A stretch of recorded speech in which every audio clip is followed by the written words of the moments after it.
My lips and my mouth will declare your praise. The scene in March of 1638 was not something I think any of us would want or hope to imagine happening in the United States, even though back then the United States wouldn't be formed for another 150 years. But in New England, the Puritans who had colonized the territory brought with them the European Christian tradition of trials for things like heresy and witchcraft, by far most famously performed in the Salem witch trials that would occur some 60 years later in the 1690s. But back in March of 1638, it was Anne Hutchinson's turn. Anne Hutchinson was a devoutly Puritan woman, and she had claimed to understand via direct revelation from God. She'd claimed to understand that humanity was saved by God's grace rather than by adherence to the strict Puritan lifestyle. What's more, she knew with absolute certainty that because of this covenant of grace, she herself was in fact saved and that she could not be subjected to the strict purity codes imposed on the outward appearance of the Puritan women. Now, the Puritan men could not tolerate such dissent from a woman, and so Anne Hutchinson had to be addressed. Even though she was pregnant, she was imprisoned for 4 months, put on trial for heresy, and exiled from the Puritan colony in Massachusetts. And so while pregnant, she walked from Massachusetts to Rhode Island, where she lived out her remaining years. And from the ancient Near East to the modern United States, we have lived, I think, in a fundamentally patriarchal, and by that I mean male-led, male-driven societies. The monarchs of ancient Israel and Judah, they were all men. The Ptolemies and the Seleucids, the Caesars, the Persian emperors who followed them were all men, well, almost all men. Today, here in the United States, all our presidents have been men. We, the disciples of Christ, our denomination became the first mainline American denomination to be led by a woman only 16 years ago in 2005. And now we're the only mainline denomination ever to be led by a Black woman. So how do we get these societies over history that for thousands of years have so permanent a fixture as male leadership? And how does that leadership respond to women who maybe refuse to adhere to the roles prescribed by them? I think that permanence reveals a great deal about our own history.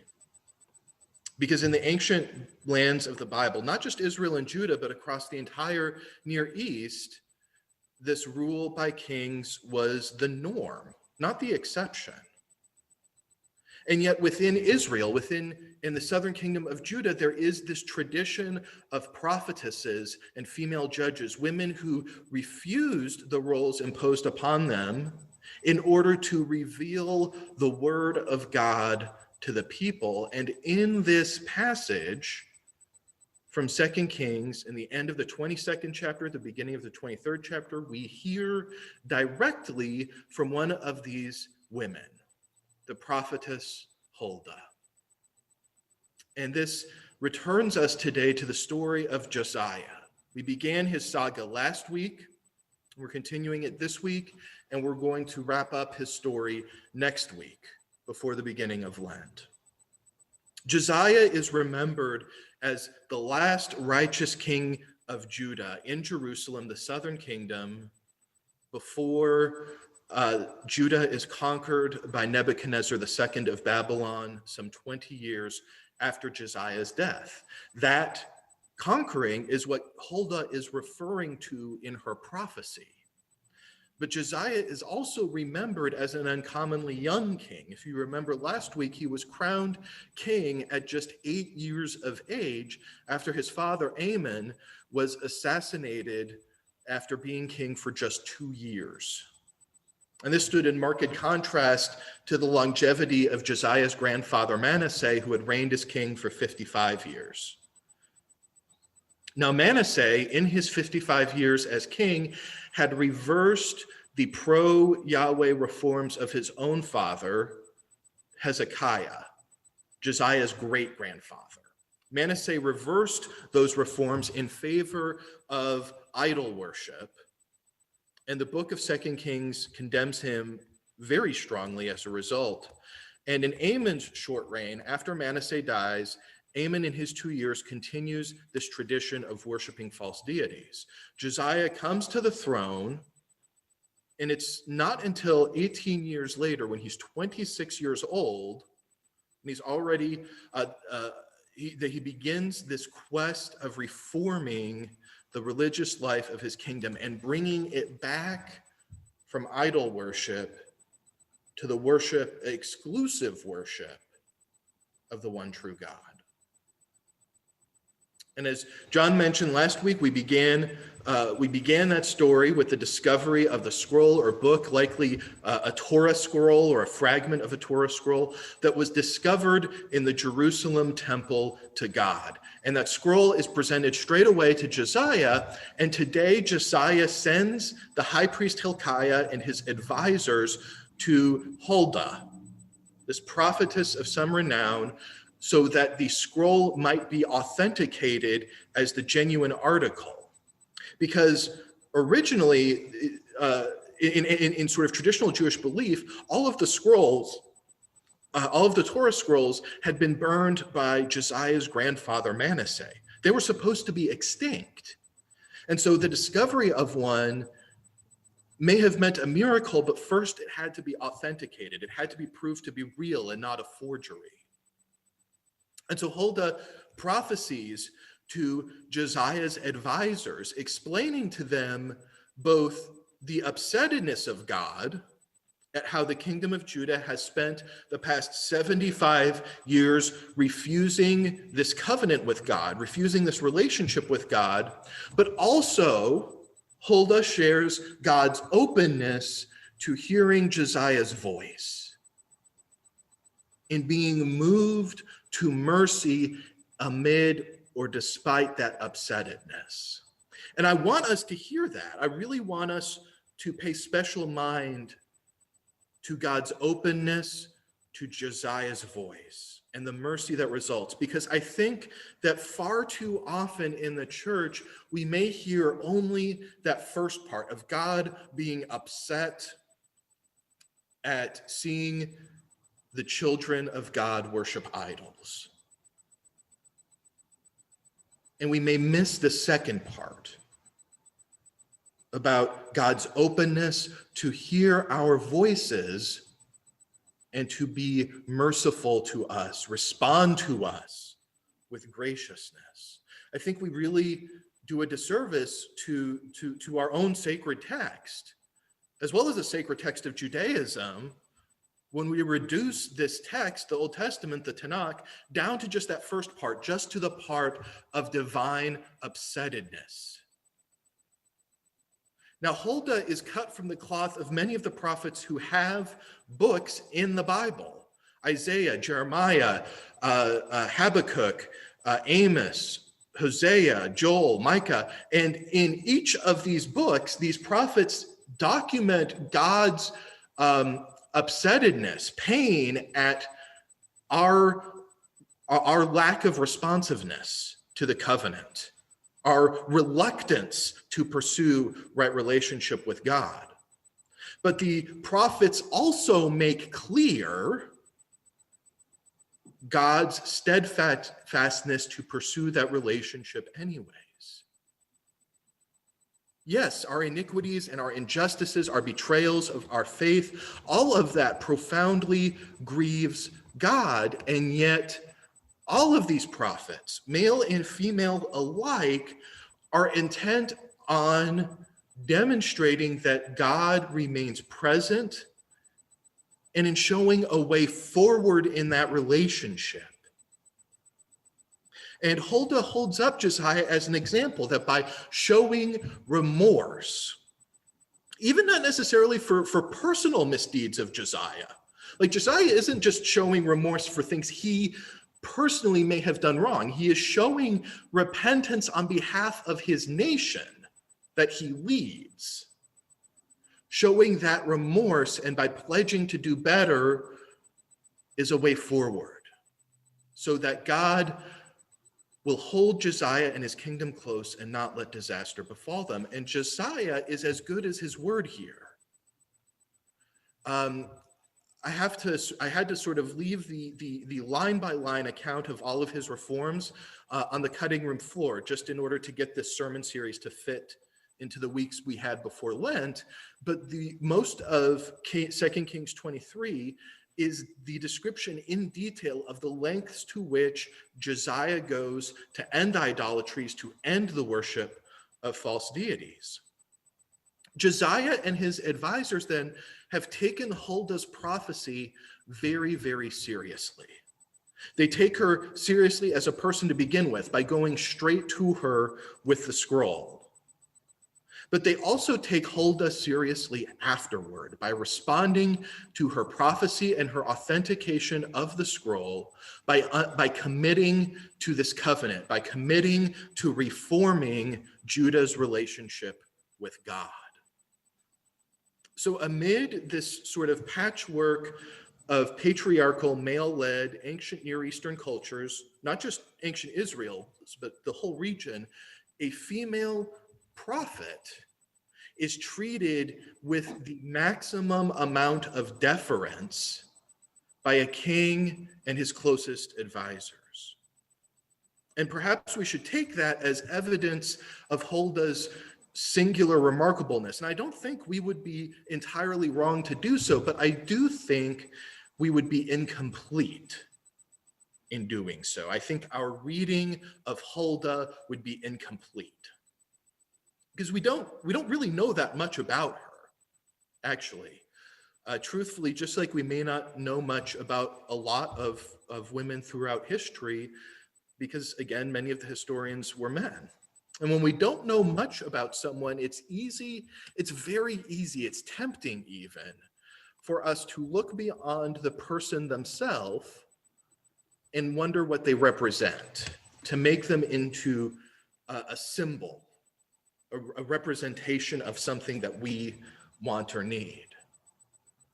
Now, Huldah's impressiveness, might make her a symbol for all of the fighting and scrapping that women have to do in order to gain every ounce of respect as competent leaders, as incisive teachers, including religious teachers, including the church. But Huldah's presence in this narrative, in the story of Josiah, should raise the question for us about why such tenaciousness remains necessary to begin with. The story of Josiah takes place 2,600 years ago. If 2,600 years ago a king was secure enough in his status to call up a woman to teach him God's will, if a king was secure enough 2,600 years ago to have a woman teach him God's will, why, as the church, would we still hesitate to call up women to teach God's will, to preach God's will as pastors and leaders of the church? And I realize that may be a question that addresses a need that Valley no longer has. We've been led by female moderators. We have a female moderator, female elders chairs, and many more. But we live in a society, and we do live in a broader church, where I think there remains a higher risk of the Anne Hutchinson treatment rather than the Huldah treatment. And I think that's true for a lot of people, regardless of gender, but it's true for people who confound our own prejudices, our own stereotypes or ways of seeing the world. Matthew Paul Turner, who's a Christian writer, he wrote a history on American Christianity, and in it he said that Anne Hutchinson gets interpreted differently for different people. She is a symbol of feminism for some. For others, she's a symbol of religious diversity, of having differing ways of understanding Christianity. And for others, she's a theological inspiration. She has become a person who is whatever we need or want for her to be in the moment. She's sort of become a utility person, a jack of all trades. And I think it's a treatment that we often mete out to other great historical figures. So February is Black History Month. I think of how Martin Luther King Jr. gets treated thusly, that we sometimes take a quote of his and make him into whatever we want him to be or need him to be to suit our own worldview and purposes, which may well not have been his. Now expand this treatment to not just historical figures, but to the historical figure. Because truthfully, I think we even do this to Jesus. We sometimes are tempted. We want Jesus to reflect ourselves rather than for ourselves to reflect Jesus. And these aren't the same thing. Because while we are all children of God, we hold Christ to be the one Son of God who is the Messiah. And when we do that, we are saying we should emulate him and not the other way around. And discipleship is hard work. It's a lifetime of work. And so making Jesus into maybe more of an idealized version of ourselves, rather than trying to make ourselves into a version of Jesus, that often feels easier. But as with so many things in life, what is easy is not often what is right. What is convenient is very seldom what is just. And so can we take for ourselves the example of Hulda's status in the story, the deference, the respect afforded to her? She is called upon to authenticate the genuine article that is this Torah scroll, but may we also let her, the person, the child of God, be the genuine article. May we let her be not what we want her to be, but who she was in all of God's glory.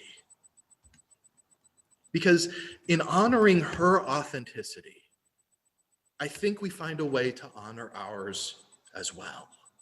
We find a way to honor the reality that we are fearfully and wonderfully made by our Creator, that yes, we are sinners, but that we are sinners called and redeemed by that same Creator God, and that we as sinners, yes, have built up maybe rules and ways of being and societies that do not always do right by one another and do not always do right by God, but that for every Huldah treated with esteem and consideration, we can build more. That we can choose this way instead of the way of trying more Ann Hutchinsons and treating them as heretics. That for every person who is honored with the passage of time, we have to remember that we have to honor them while they're living as well. I think that's one of the tough things for us, to separate out the history from the lived reality. Because while we honor Ann Hutchinson today, she was reviled in her lifetime. We honor Martin Luther King, but he was hated while he was alive. And we honor Christ, we love Christ and follow Christ, but there were people in that day, Pilate and the Roman military and the centurions and the imperialists, who hated what he stood for. And we honor Josiah as the last righteous king in Jerusalem, but there were people then who hated him in Egypt and in Babylon and in Assyria. And so we can choose in real time, before history renders its verdict, we don't even have to wait for history. We can choose. to treat people who far too often know only exclusion and degradation, we can choose to treat them as the Imago Dei, the image of God, forged by God, created by God, just as we are. So no, futures and histories do not have to be inevitable. We do not inevitably have to treat other children of God poorly. We can choose. We have always been able to choose to see others as that genuine article, to authenticate them as God's own creation. And in so doing, may we authenticate our own covenant with the God who made us and sustains us. May it be so.